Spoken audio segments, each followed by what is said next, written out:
Welcome to Open Minds. In the studio with us today are Marc and Ed from the Open Minds group, and Donna, who's here as our guest today, is a paranormal investigator. In this episode, we're talking about life after death. So I'm going to open with the question, is there life after death, or is there life after life? Ed?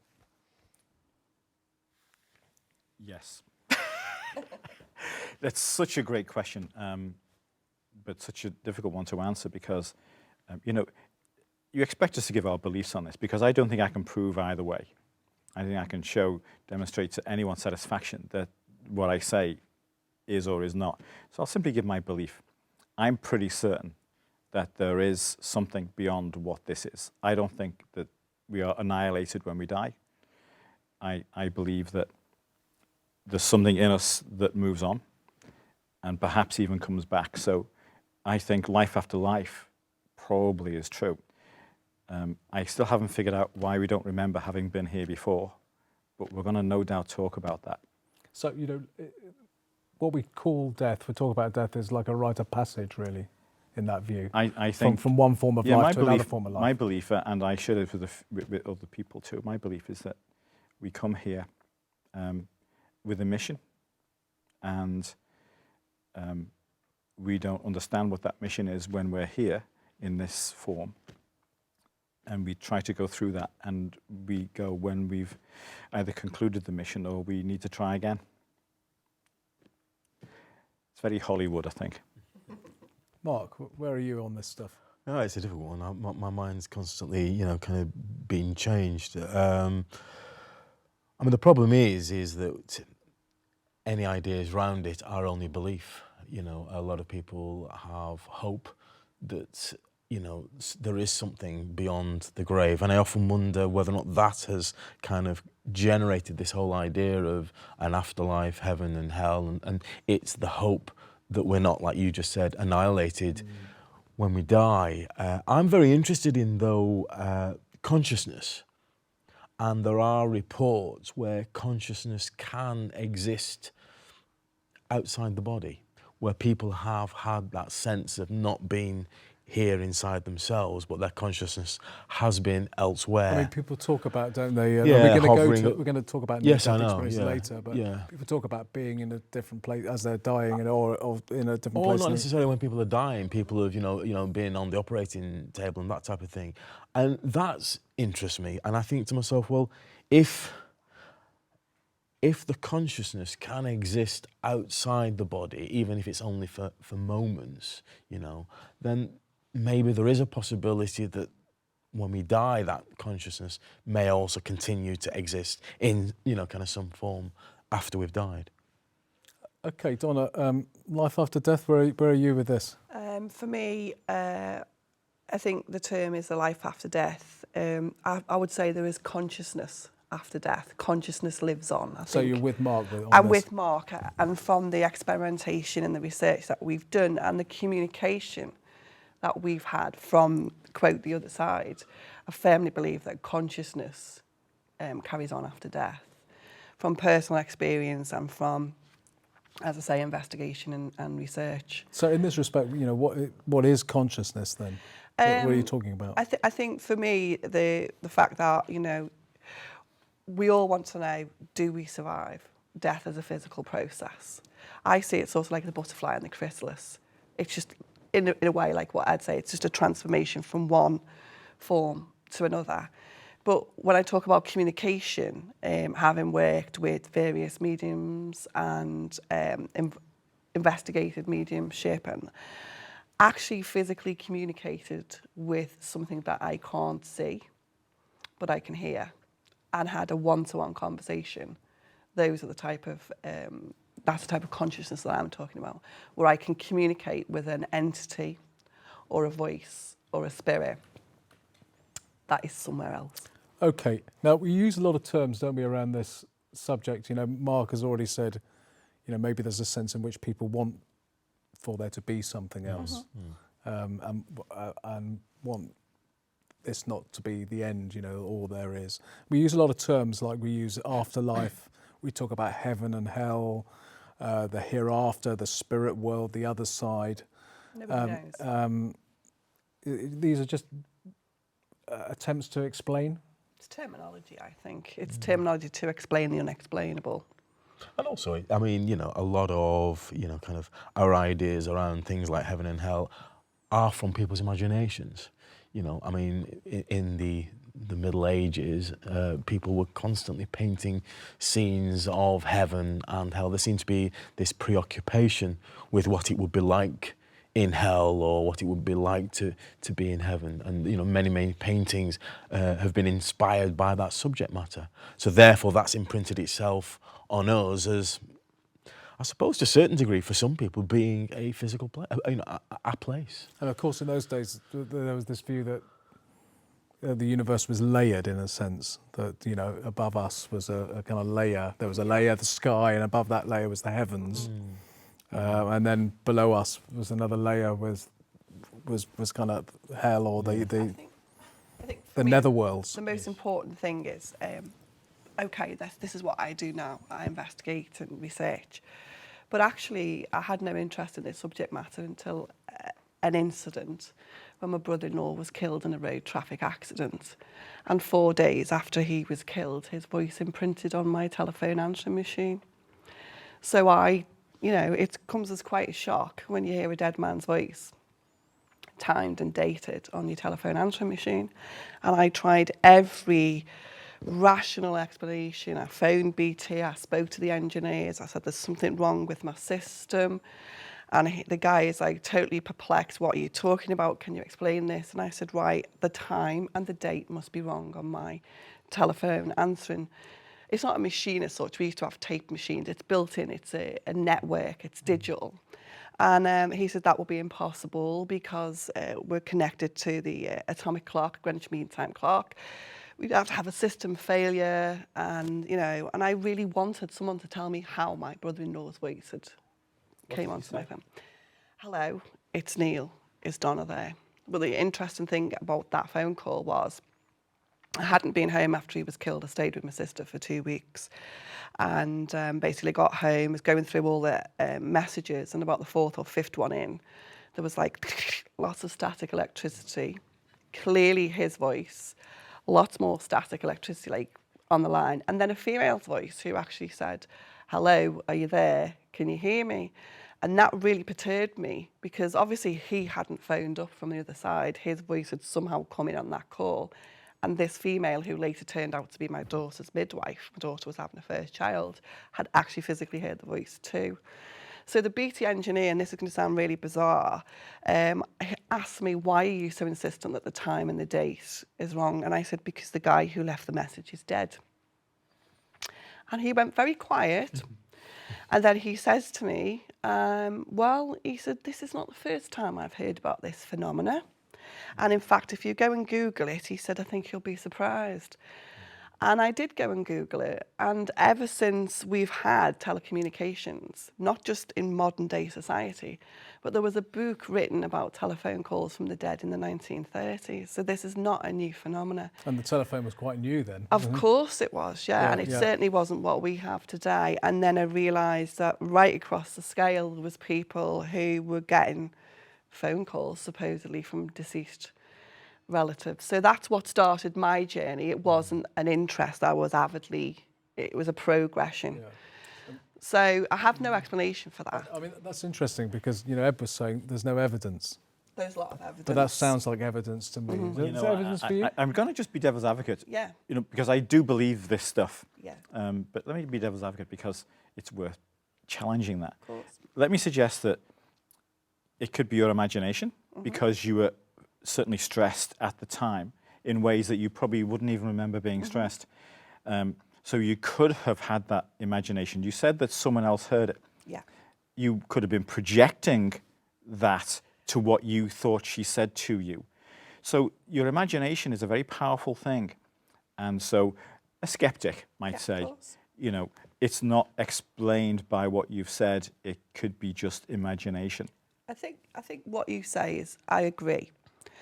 I was very sceptical of what I was hearing. So what I actually did, because bear in mind that this is recorded onto my system. So the message is there for all to hear. So obviously I couldn't play it to my sister because she'd only just lost her husband. I brought in my partner and my mum and sat them down. And I said, I'm going to play you something now. Can you please listen to it and tell me what you hear? And both of them said, that's Neil's voice. No. Yes, I do. And was this before you became a paranormal Yes, investigator? This was the thing that got you into this it, is the wasn't it? thing Yeah. that got me into it. Yeah. This phenomena is there's a form of research called ITC, instrumental transcommunication, and that is communication through electronic means, and it's happening with computers. It's happening with mobile phones. It's happening Communication from the other side. from the other side, wherever the other side is. Or And whatever it is. and whatever it is. And, you know, me and Marc have had some great discussions about the origin of these voices. And the thing is, you don't need to be in a haunted house to record these voices. You don't need to be anywhere where there's you can do it in your own home. You can leave a voice recorder running, leave the house and come back and find... And these voices interact with us. The skeptic's view is that it's random radio pickup. It's all of it is, you know, it's apnea, it's auditory pareidolia, all of those things. But when you hear a voice interacting with you, when you hear a voice coming through the speaker of a radio in broad daylight, which recently happened to me in broad daylight in Liverpool, right next to Anfield, and I recorded it, because I was in the beauticians. I'm going to have to stop you there because we're going to our break. Yeah. When we come back, we're going to move on a bit and we're going to talk about punishment in the after, the notion of punishment or even reward in the afterlife, judgment and so on. So look forward to that after the break. Yeah.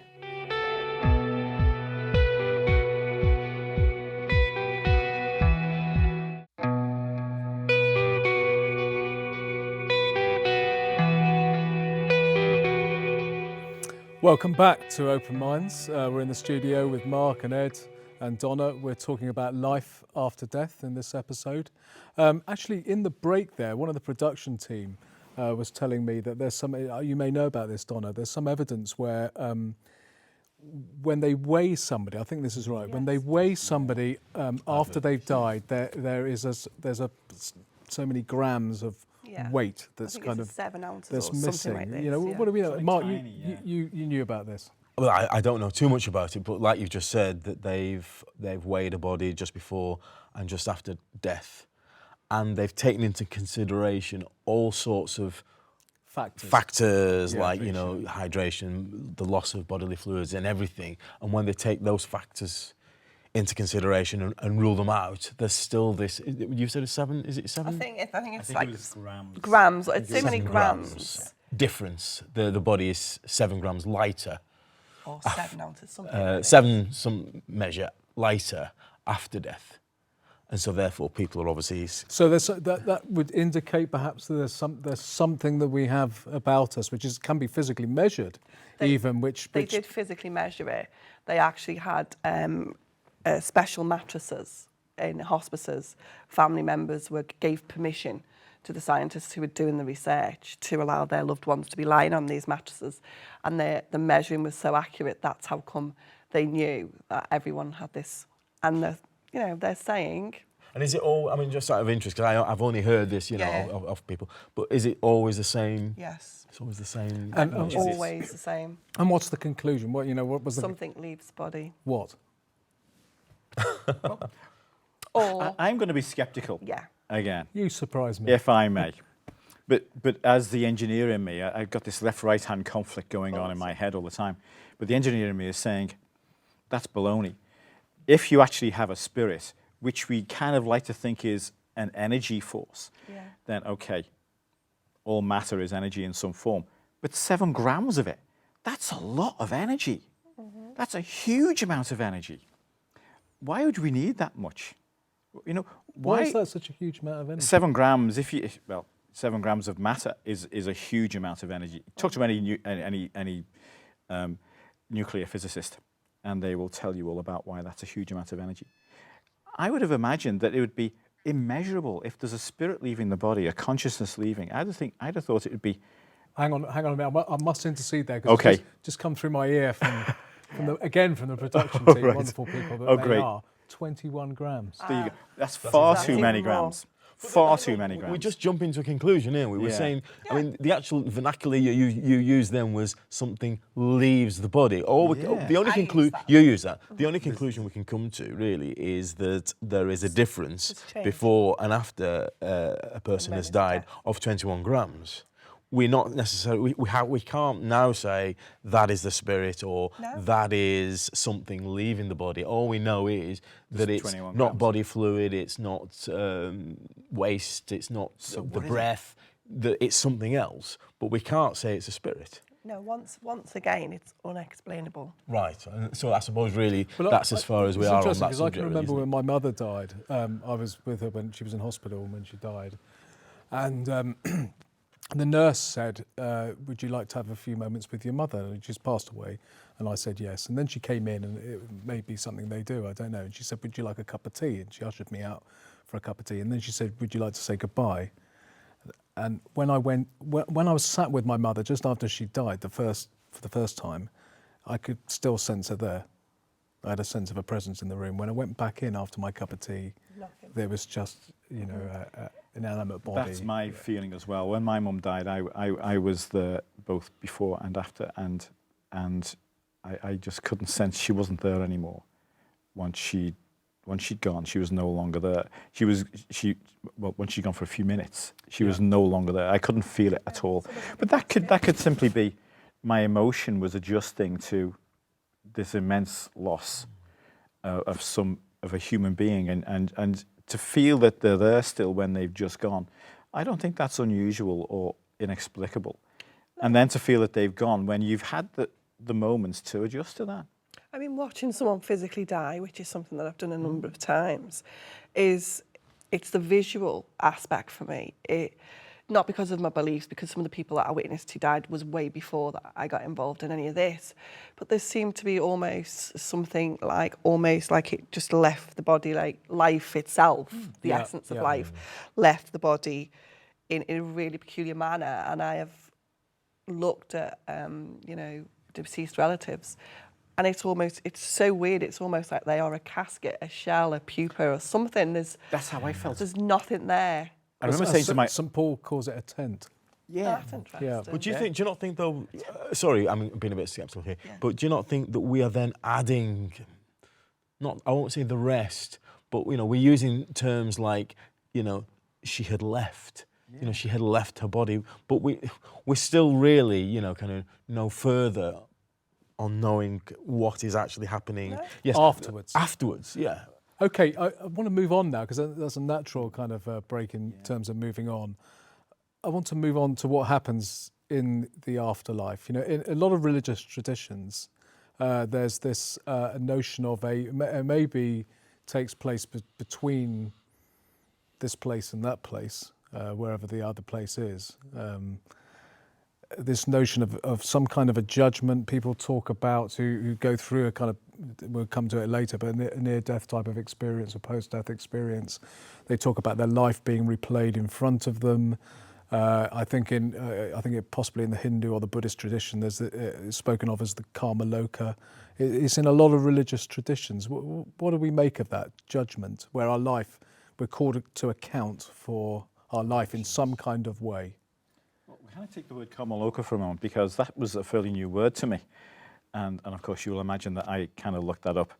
I'm sure that I've just shown my ignorance to everybody in the world, but the way I understand it, it's the time between lives. Yeah. So there's a number of assumptions in there, aren't there? That we leave this life and we then have a little review, and we then decide what the next life's going to be, and we move on to the next one. So am I right? Is that how people see what karma loka is? That is what karma loka is, yeah. Related to karma, Yeah. obviously. Well, I guess so, on the loka rift. Yeah. Yeah. But I said earlier that I think I believe in, and I do believe in that this is not the only life we have as a consciousness, as a spirit, whatever we want to call that thing that is the essence of our life. I think there's more to it, and I do think that there's this time, and I call it time. It's probably not where we pass on from this mortal coil, and we review, and with something else, with some being or some other spirit or whatever it might be that we review this with, and decide what to come back to do. And we may, I'm not sure we come back as the same person and relive it all again in some different way, or we come back as something else, and or why we even do that. I'm really a bit confused as to what. Well, I'm convinced we do. I'm convinced we do, but why is trash your ideas? But yeah, go on. No, not at all. But you know, we've kind of really moved kind of quite away from kind of, you know, factual stuff like, you know, the difference in the weight of the body when you know someone's died, to something that is like very much belief, very much. Even you know the karma loka, or is it the bardo state? There's no evidence at all at this moment in time of these states actually ever existing. You know, so it is all kind of wrapped up. Can we have hard evidence of this stuff, or do we live in a, you know, post-Enlightenment society where we have to have evidence for everything? This kind of, or maybe there's different kinds of evidence. Well, as long as you don't have evidence for it, it's fine. Nobody's saying you have to have evidence, but then you've got to. It then belongs in the camp of just belief. It's not a fact. It's just belief. We need someone dead to walk into this studio now, who we all knew was dead, and tell us all about it. I think after death communication is where the evidence will lie. And is there evidence that kind of evidence that there is some form of judgment or life replay? From the, I mean, there's a long history of research into after death communication that's been going on since the 19th century in the UK. Obviously, you have the aspect of going to mediums and, you know, after death communication and all that type of stuff. But from my own personal experience, I have not come across any negative communication. No, I'm not talking about negative. I'm talking about heaven and hell. Yeah. I personally think if you're going to pass over to another world, I still think your views and feelings will be the same on the other side. It's like I was once asked about mediumship. Now, So, my question, sorry to interrupt, Donna, on this. Yeah. My question is about the replay of the life. Can I just come in Yeah, there? So, in my personal opinion, in my experience, I've never come across any spirit communication or energy that seems to suggest that you are going to be negatively viewed. Well, no, I'm not saying negatively Yeah. viewed. Can I just? Sorry, I'm just wondering. There is, I won't say evidence, but there's again anecdotal stories where people have said, you know, people who've survived car crashes, that for a moment, you know, while they were heading towards whatever it was, a truck or whatever, their life flashed before them, and the whole experience, you know, time seemed to dilate, and what was seconds seemed to kind of last for, you know, kind of quite a few minutes. But this idea that they saw their life in great detail kind of play in front of them at great speed. Now that is from people who have survived, you know, obviously, and haven't actually died. So I suppose there is something, you know. We're going to break there. Natural point to break. Join us after the break. We're talking about life after death and everything related to that here on Open Minds.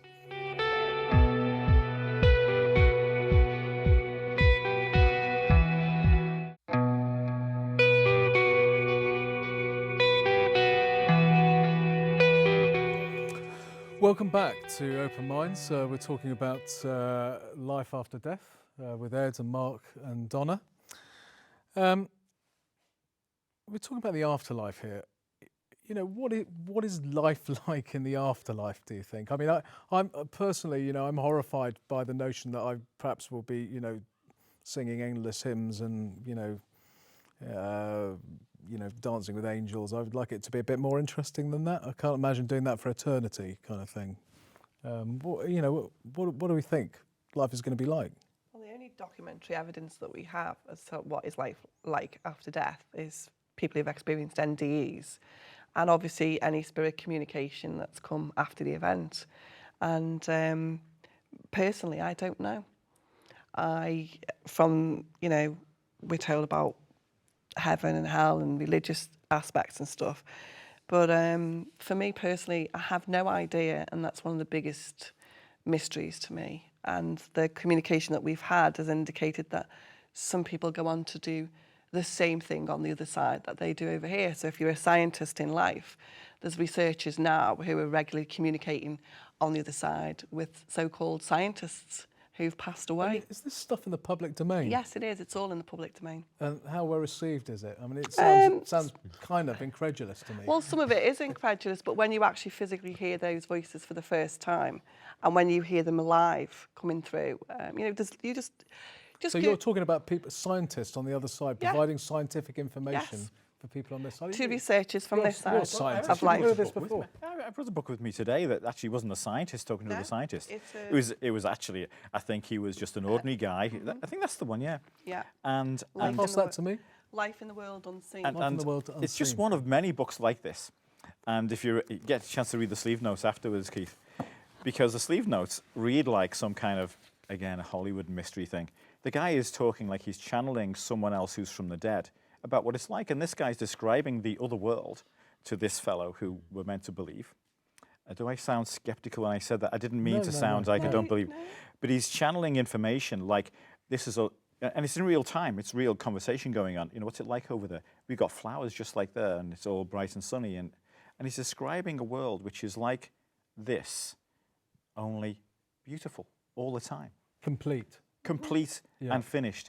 He doesn't talk about anger or those things. He simply talks about the things he's taken with him that if he'd imagined this to be perfect, that's where he is. I mean, that does And that's an that afterlife. does sound not so dissimilar to what's described in the Book of Revelation. Actually, you know, when it talks about a new heaven and a new earth, and it does describe it as being a. It does make you a think, though, beautiful that the place. author of that could be just making it up from Revelation. Could be. That's the skeptic. Yeah. But again, is it the desire? I mean, you know, in biblical times, you know, maybe life was hard and maybe life was ugly, and that. Well, not just in biblical times. In our Well, time, yeah, lots depending of on where times. you are. Everyone gets a so mansion. you know, so I mean, you know, the slaves in America would sing about a time where it would be better and they would be healed of their ailments and their sorrows. So maybe it's just a desire again that there will be. It doesn't matter how bad life is here, there is something, you know, after to look forward to where everything will be perfect.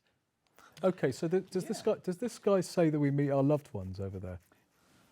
He doesn't say that in that book, as far as I can remember.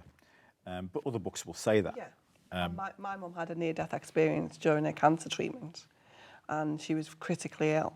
And she described her NDE again as travelling down a tunnel of light, and at the end of the tunnel were her relatives. Both of her parents were deceased and stuff. She couldn't see them. All she could see was the outline of a person and hear voices, and they told her that it wasn't her time and that she had to go back. I mean, it's interesting. I mean, a lot of these stories you're recounting, Donna, are actually from your own family. Yeah. Do you think this is unusual that you've had so many No. experiences? Do you think this is normal for families? No, I think the truth is my dad had a really serious road traffic accident and broke his neck, and it was public. It was all over Same the press. accident that you referred to earlier. Yeah, and my dad had an accident, and he described perfectly what Marc was talking about. He described time almost standing still. His lorry came off a bridge and landed on the road underneath. And he described it perfectly, like his life had stood still. And if he was here today, that's probably how he would describe it. And my mum's NDE, she only actually told us about her near-death experience 2 years ago. So I was totally unaware of that. I knew she had an interest in reincarnation, but she'd never divulged to us as a family that she'd had an NDE. So, you know, and when she did, I was dumbfounded that she'd kept it to herself for over 20 years. Okay, if there is an afterlife, and I think we kind of broadly are thinking that perhaps there is varying degrees of sort of acceptance of the notion, but if there is an afterlife, does that affect how we're living now? And how does that? Let me rephrase that. How does that affect our life now? And you know, you're obviously a professional in this area, if you like, but have you been affected by this? I think I see the world very differently, and I'm not as closed down as I used to be.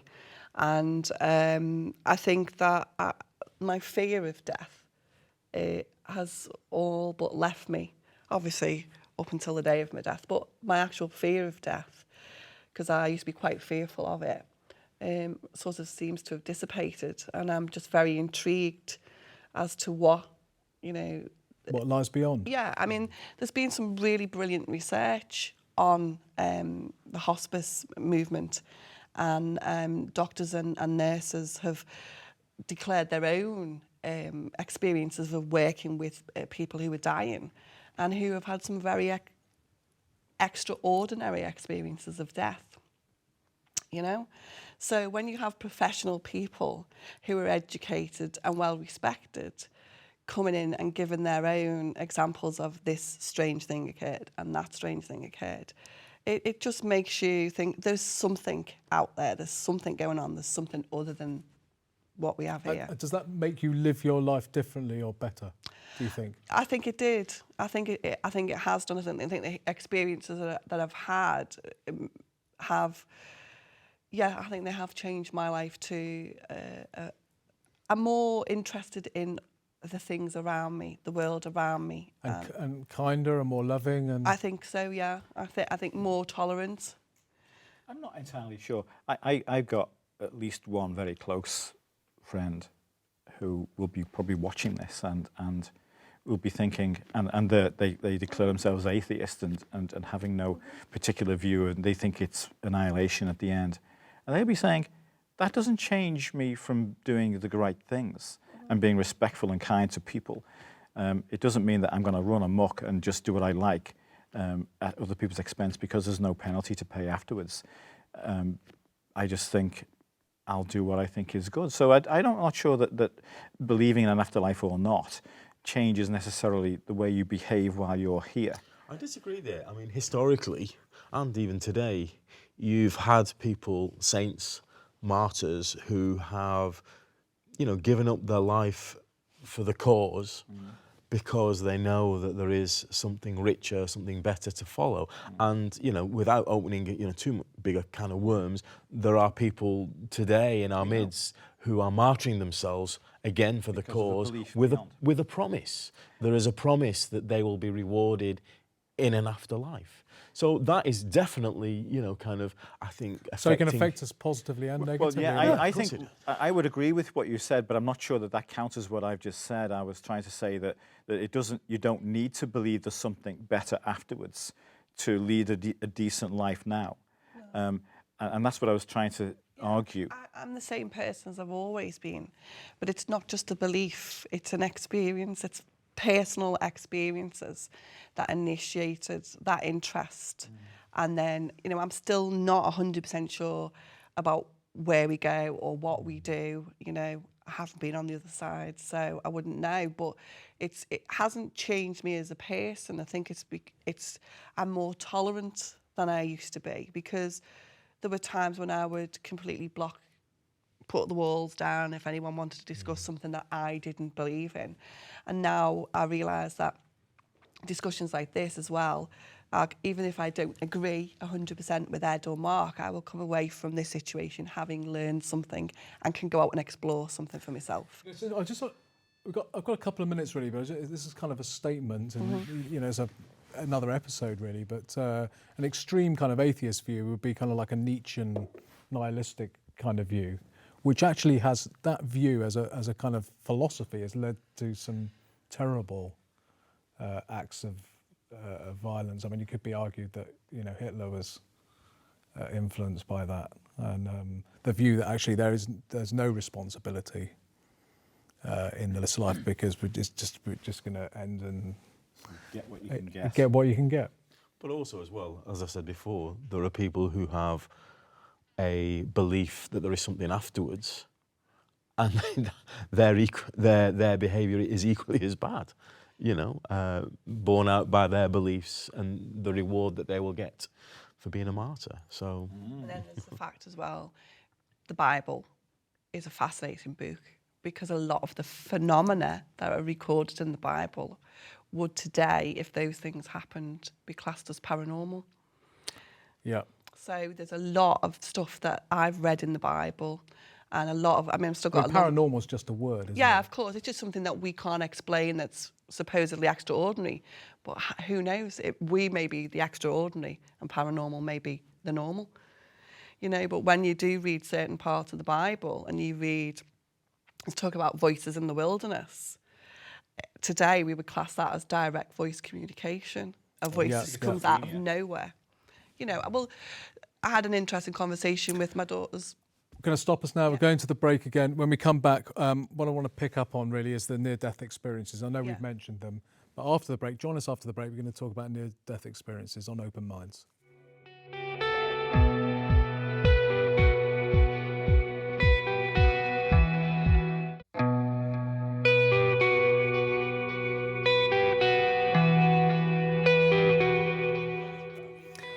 Welcome back to Open Minds. We're discussing life after death here in the studio.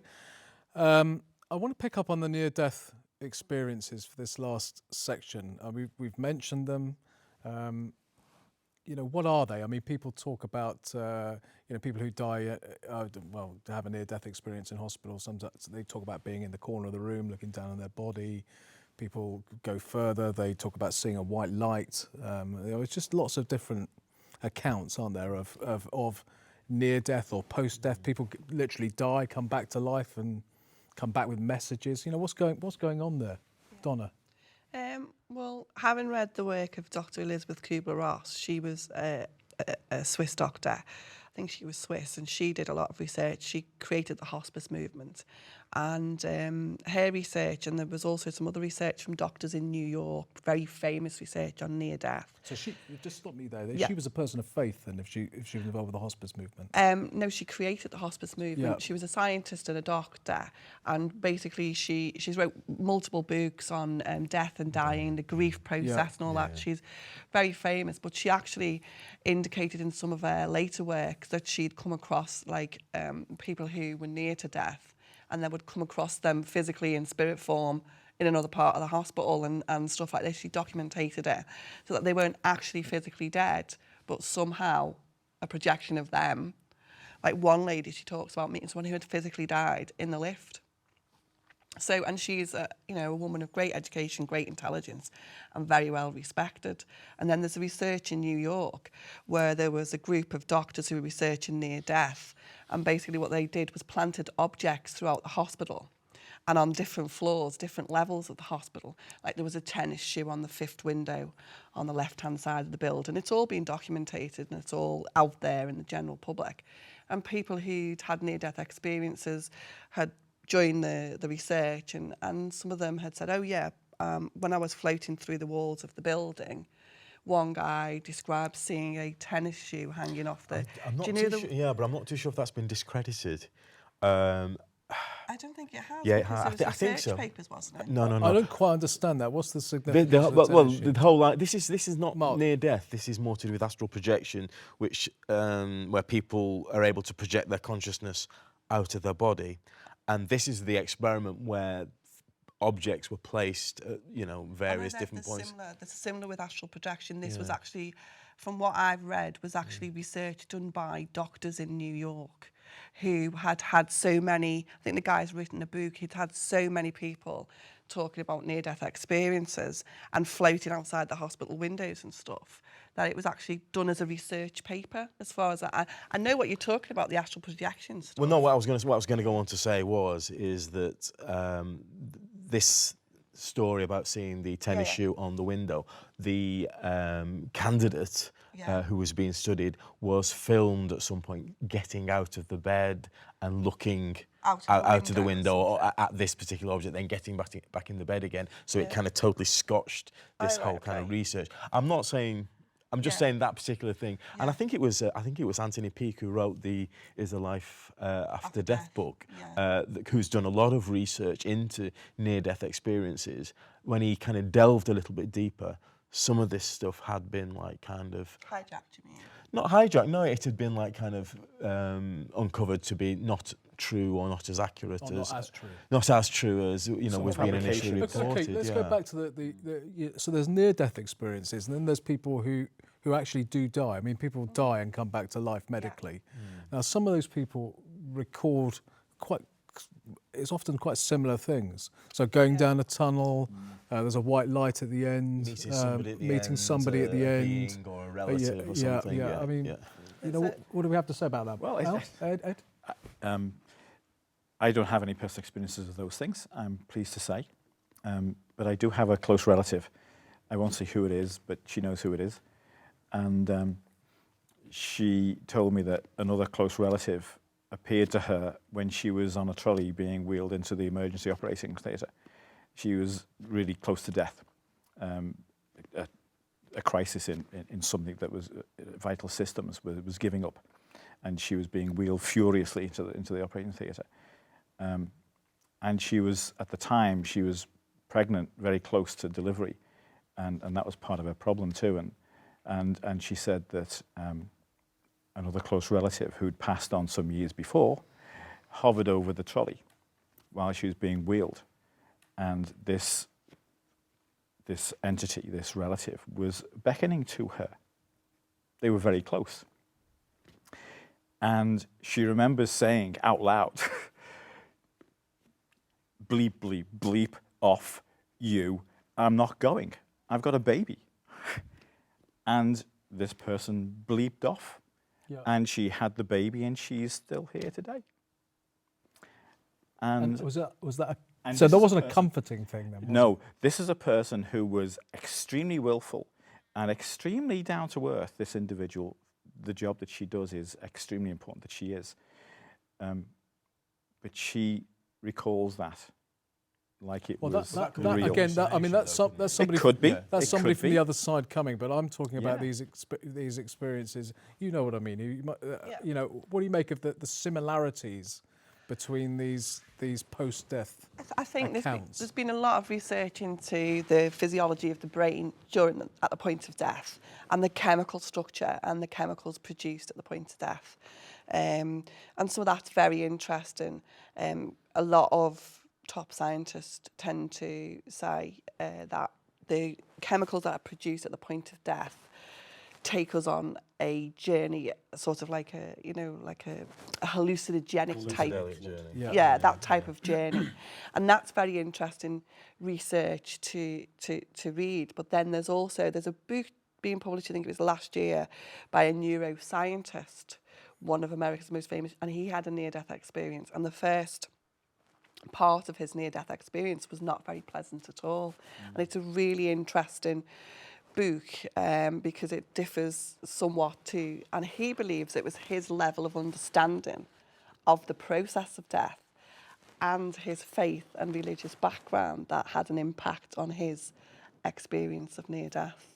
So his own beliefs interfered somewhat in his process. So it's like an experiment, really. We bring our own conditioning to some it, of our to- own yeah. conditioning to it, but I find those documented reports, and his book, I forget his name, but it's a brilliant book, and it's caused a lot of controversy because he started to investigate what part of the dying process, but he's now said also that he believes it's not just a physiological process. He believes it's a spiritual process as well. There was something else externally going on. There is, I mean, there is talk, scientists have said that the body does produce certain chemicals, and one of those chemicals that's been bandied about is dimethyltryptamine. Yeah. And when this, which is something the body does produce naturally, but it's said in large amounts at the point of death. I don't know how true this is, but then there's other people who've actually been injected with this substance. I think there's In a book clinical setting, yeah. yes. And they themselves have had similar experiences where they have found themselves again outside their physical body. So whether or not this chemical, this dimethyltryptamine, is something to do with that whole process and the experience of feeling you are leaving your body, I'm not too sure. Well, I mean, the white light experience is also people who practice, serious meditation, fasting. In across religious traditions, we'll talk about that. Almost in some traditions, it's the goal is to get to cross over. Yeah. And that's what's interesting about some of the research to do with the dying process and about drug therapies and stuff like that. And but it is interesting but not all NDEs follow the same pattern. Some are very, very graphic and some are very, very different. And And a lot of people have documented their own. And of course, there's the idea of reincarnation as well gets thrown into the mix. Yeah, we might talk about that in the next kind of session. Yeah, in fact, the author of the book you just described, he has a book on NDE as well, as another one of his publications, and I think it's probably worth a good read, because it does deal much more with the scientific side of NDE, and I'm not entirely sure that he has any conclusions of his own, but it presents lots of data for us to make our own judgments.